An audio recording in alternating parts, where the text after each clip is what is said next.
जय हिंद साथियों। मैं आदेश आपका राही आदि क्लासेस में स्वागत करता हूं। तो हम सभी जैसा कि daily UP police, SSC GD, UP TET, S TET, UPSI जहां पर भी सामान्य हिंदी पूछी जाती है उन सभी जगहों के लिए एक हिंदी का प्रैक्टिस सेट डेली लेकर आता हूं। उम्मीद है आप सभी को पसंद आ रहा होगा।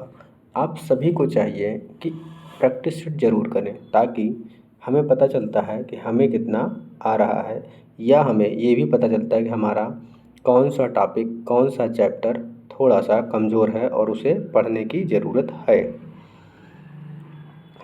आप सभी इस क्लास को अधिक से अधिक लाइक, शेयर, कमेंट कर दीजिएगा। हम अपनी क्लास को अब शुरू करते हैं। तो हमारा पहला क्वेश्चन दिया गया है कि निम्नलिखित में से कौन सा व्यंजन संधि का उदाहरण नहीं है। तो हमें बताना क्या है कि व्यंजन संधि का उदाहरण नहीं है।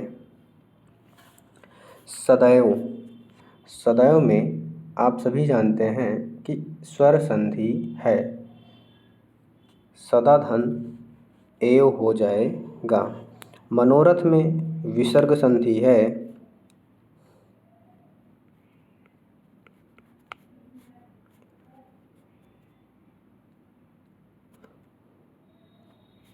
क्या होगा?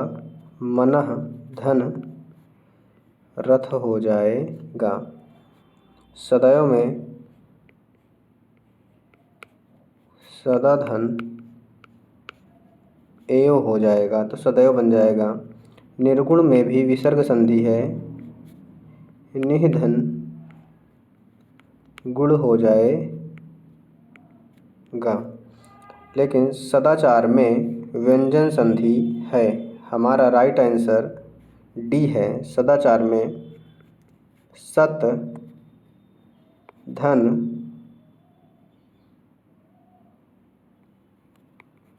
अचार हो जाएगा। सदा चार। तो हमारा राइट आंसर ऑप्शन डी सही हो जाएगा। अगले क्वेश्चन की तरफ चलते हैं। तो हमारा अगला क्वेश्चन दिया गया है कि आप भोजन किया। इस वाक्य का शुद्ध वाक्य क्या होगा? शुद्ध वाक्य हमें चयन करना है। आप भोजन किया यानी प्रश्न पूछा जा रहा है, लेकिन आप सभी यहाँ पर ध्यान दीजिए कि यहाँ का क्या, कब, क्यों, कैसे इस प्रकार से नहीं है। तो ये निषेधात्मक के अंतर्गत आएगा। तो हमारा आपने भोजन किया, भोजन आपने किया, आपने भोजन को किया, आप भोजन किया। तो हमारा जो राइट आंसर होगा आपने भोजन किया, यानी ऑप्शन ए हमारा सही हो जाएगा। इसके बाद हमारा अगला क्वेश्चन है। अगला क्वेश्चन क्या कह रहा है कि नेता का स्त्रीलिंग रूप दिए गए विकल्पों में से कौन सा है? हमें नेता का स्त्रीलिंग रूप बताना है। ऑप्शन ए नेत्री, ऑप्शन बी नेतृत्व, ऑप्शन बी सी नेतानी, ऑप्शन डी नेता। तो नेता का जो स्त्रीलिंग होगा वह नेत्री हो जाएगा। ऑप्शन ए सही हो जाएगा। अगला क्वेश्चन है हमारा, बैल न कूदे कूदे तंगी। क्या कि बैल न कूदे कूदे तंगी कहावत का अर्थ हमें बताना है। तो वीरता पर विश्वास होना, गड्ढे में कूदना, साहसिक कार्य करना, क्या है? स्वामी के बल पर सेवक का साहस। तो राइट आंसर हमारा होगा स्वामी के बल पर सेवक का साहस। क्यों? क्योंकि बैल न कूदे कूदे तंगी, यानी मान लीजिए हम दो व्यक्ति चल रहे हों, यानी कोई भी दो व्यक्ति चल रहा हो, एक मालिक हो, एक उसका रखवाला हो, नौकर कह सकते हैं। तो जब कोई व्यक्ति मालिक को कुछ बोले तो मालिक ना बोल के उसका नौकर ज़्यादा बोले, तुमने ऐसा कैसा बोल दिया, ये हुआ वो, तो वहाँ पर उस तरीके से दर्शाया जा रहा है। तो राइट आंसर हमारा ऑप्शन डी सही हो जाएगा। अगला क्वेश्चन है, राजकुमार में कौन सा समास है? राजकुमार में समास बताना है। कर्मधारय समास, बहुब्रीहि समास, द्वंद्व समास और तत्पुरुष समास। तो हमारा राइट आंसर होगा तत्पुरुष समास। इसका समास विग्रह करेंगे तो हो जाएगा राजा का कुमार, कुमार मीन्स पुत्र होगा यहाँ पर, राजा का कुमार यानी का की के यानी संबंध तत्पुरुष समास यहाँ पर हो जाएगा।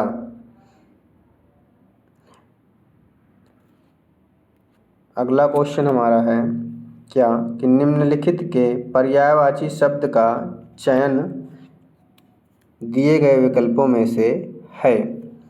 हमें धेनु शब्द का इन चारों विकल्पों में से चुनना है कि कौन सा पर्यायवाची है। तनुजा है, तनुजा स्त्री का पर्यायवाची होता है। पैसुनी, गिरिजा, शैलजा, गिरिजा और शैलजा पार्वती जी के पर्यायवाची हैं। किसके? पार्वती के पर्यायवाची हैं। तो पैसुनी जो है वह धेनु का पर्यायवाची हो जाएगा। राइट आंसर हमारा बी सही हो जाएगा। पैसुनी हो गया, माता हो जाएगा, गौ हो जाएगा और गाय भी धेनु के पर्यायवाची शब्द होंगे। राइट आंसर हमारा बी ऑप्शन सही होगा।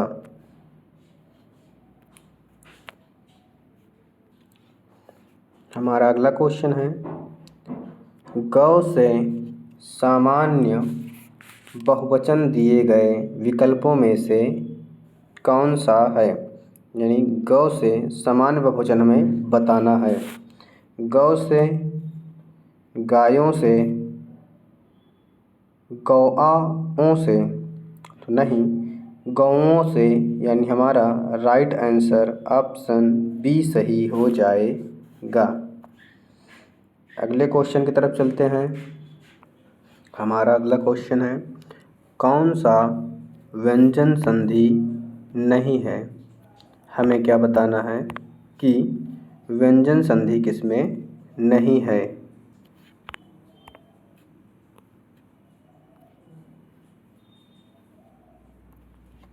ऑप्शन ए उद्धरण, ऑप्शन बी तद्धति, ऑप्शन सी वाक्जाल, ऑप्शन डी रसायन।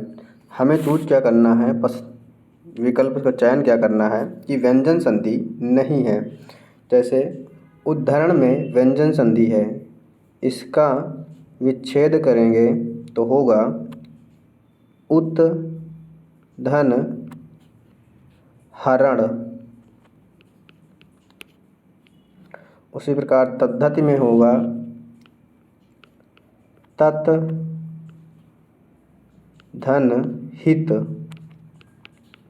इन सभी में व्यंजन संधि है। वाक्जाल में हो जाएगा वाक धन जाल। लेकिन जो रसायन शब्द है इसमें क्या स्वर संधि है। कैसे? जैसे रस धन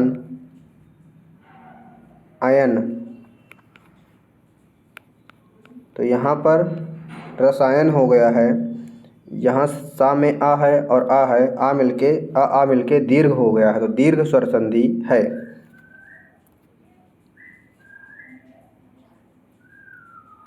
अगला क्वेश्चन हमारा है, क्या सज्जन का विलोम बताना है? सम्मान का विलोम बताना है। सम्मान का विलोम हमें बताना है। सम्मान का जो विलोम हो जाएगा वह हो जाएगा अपमान। सज्जन का विलोम दुर्जन हो जाएगा। संतोषजनक का विलोम असंतोषजनक होगा। सम्मान का विलोम हमसे पूछा गया था, तो सम्मान का विलोम होगा अपमान।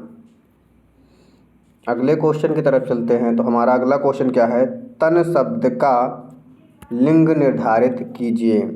तो जो तन यह स्त्रीलिंग है या पुल्लिंग है। तो तन जो है, तन अच्छा है, तो क्या हुआ,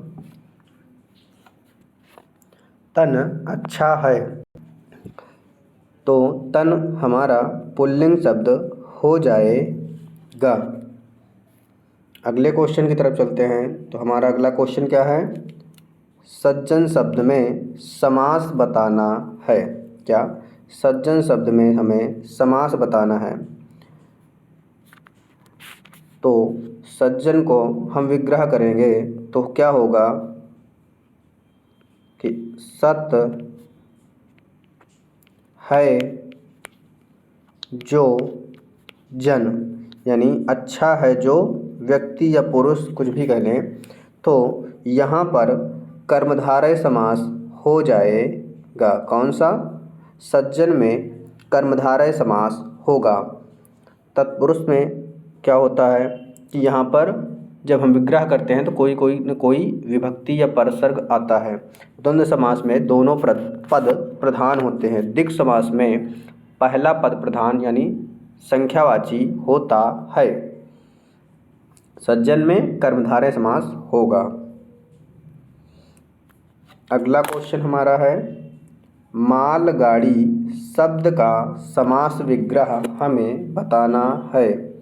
माल की गाड़ी, माल से गाड़ी, माल द्वारा गाड़ी, तो क्या हो जाएगा, सही ऑप्शन सी होगा कि माल के लिए गाड़ी। क्या, माल के लिए गाड़ी।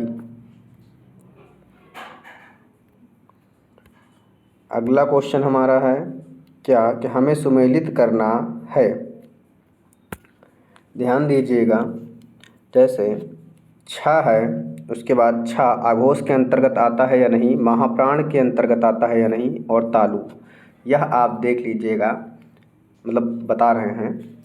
तो आप अभी देख लीजिए, छ तालु के अंतर्गत आता है, कंठ के अंतर्गत आता है, और मूर्धा डा के अंतर्गत आता है। लेकिन ओष्ठ आप देख लीजिए, ओष्ठ में पा फा बा भा मा आता है, और यहाँ धा दिया गया है, ता था दा धा।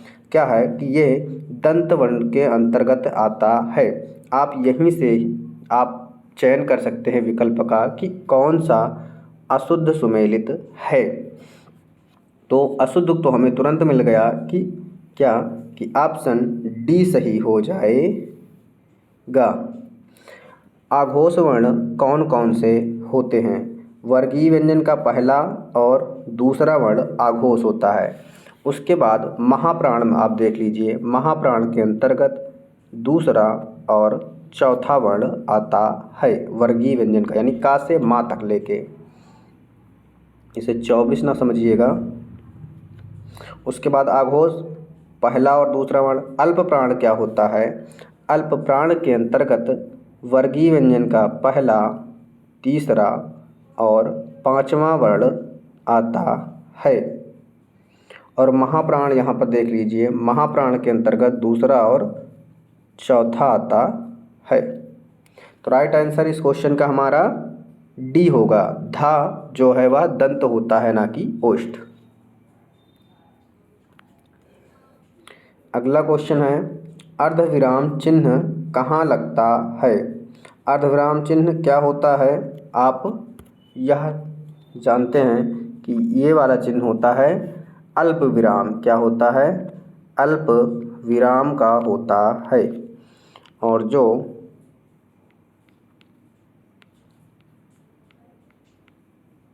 इस प्रकार से होता है वह होता है हमारा अर्ध विराम।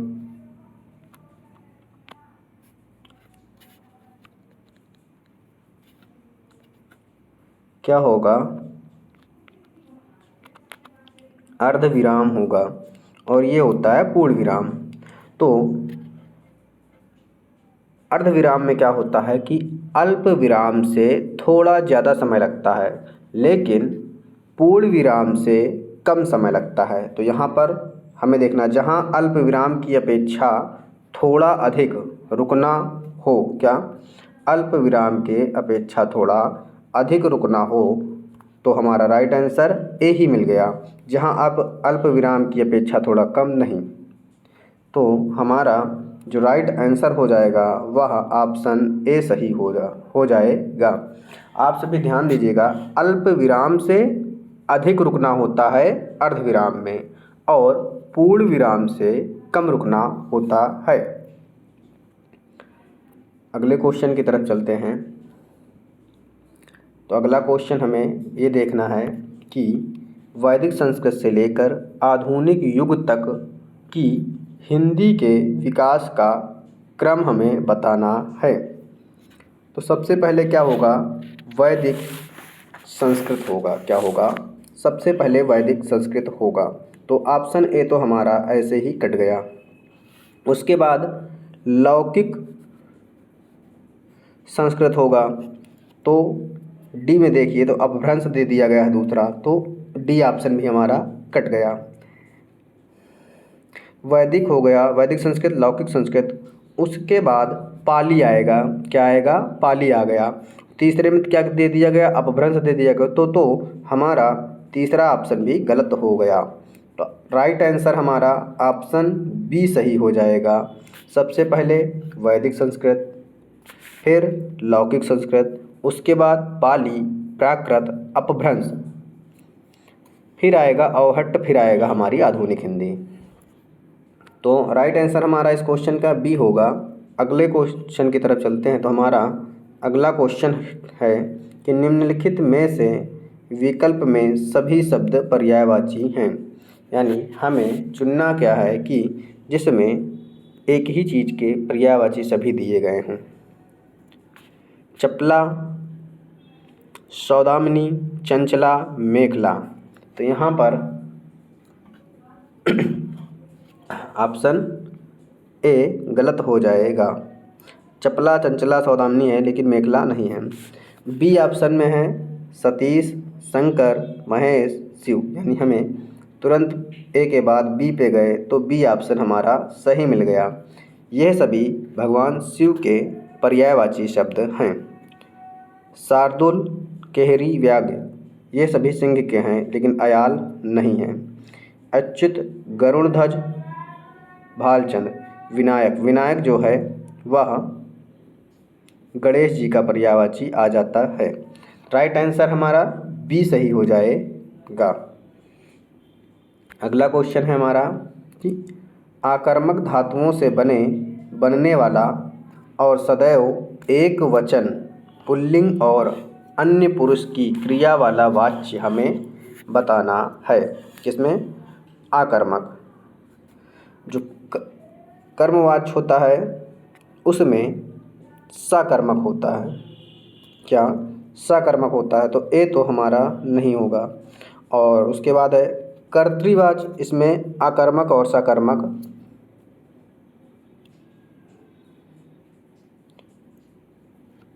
कर्तृवाच्य में आकर्मक ही होता है। भाववाच्य इसके बाद दिया गया है। तो हमारा जो सदैव पुल्लिंग और अन्य वचन में आएगा, अन्य पुरुष पे, तो हमारा राइट आंसर भाववाच्य होगा। जैसे हमसे खाना नहीं खाया जा रहा है या हमसे चला नहीं जा रहा है, यहाँ पर भाववाच्य होगा। अगला क्वेश्चन है कि शब्दों के आदि में जुड़कर शब्दों के अर्थ में विशेषता लाने वाले शब्दांश को कहते हैं। शब्दों के आदि में जुड़कर, आदि मतलब प्रारंभ यानी शुरू में ही जुड़कर शब्द के अर्थ में विशेषता लाने वाले, यानी शब्द के अर्थ को ही बदल दें, तो क्या होगा। जैसे पुत्र हो गया। क्या, जैसे पुत्र मान लीजिए, पुत्र हुआ और पुत्र पुत्र होता है, लेकिन अगर पुत्र के पहले कु उपसर्ग लगा दें, कु लगा दें, उसके बाद पुत्र लिख दें तो यहाँ पर अर्थ चेंज हो जाएगा, विशेषता बदल जाएगी। तो हमारा यहाँ पर उपसर्ग हो जाएगा राइट आंसर ए। जैसे जय लिखें, जय होता है, जय मतलब जीत जाना, जीतना, और उसके बाद जय में परा उपसर्ग लगाएं तो हो जाएगा पराजय। पराजय मीन्स हार हो जाएगा। तो इसलिए यहाँ पे हमें उपसर्ग राइट आंसर हो जाएगा। अगले क्वेश्चन की तरफ चलते हैं। तो क्या है, आज हमारी बारी है में आज शब्द कौन सा है? सर्वनाम है, संज्ञा है, क्रिया विशेषण है या क्रिया है? आज हमारी बारी है तो यहाँ पर आज जो है वह क्रिया विशेषण को बतला रहा है, वो भी कालवाचक क्रिया विशेषण। आज का हमारा लास्ट क्वेश्चन है, क्या है कि भवन और भुवन का अर्थ किस विकल्प में सही है? भवन मीन्स महल कह सकते हैं, क्या होता ही है। भवन मीन्स महल होगा और भुवन का जगत होगा, क्या होगा? जगत हो जाएगा। तो महल और जगत जो है राइट आंसर डी सही हो जाएगा।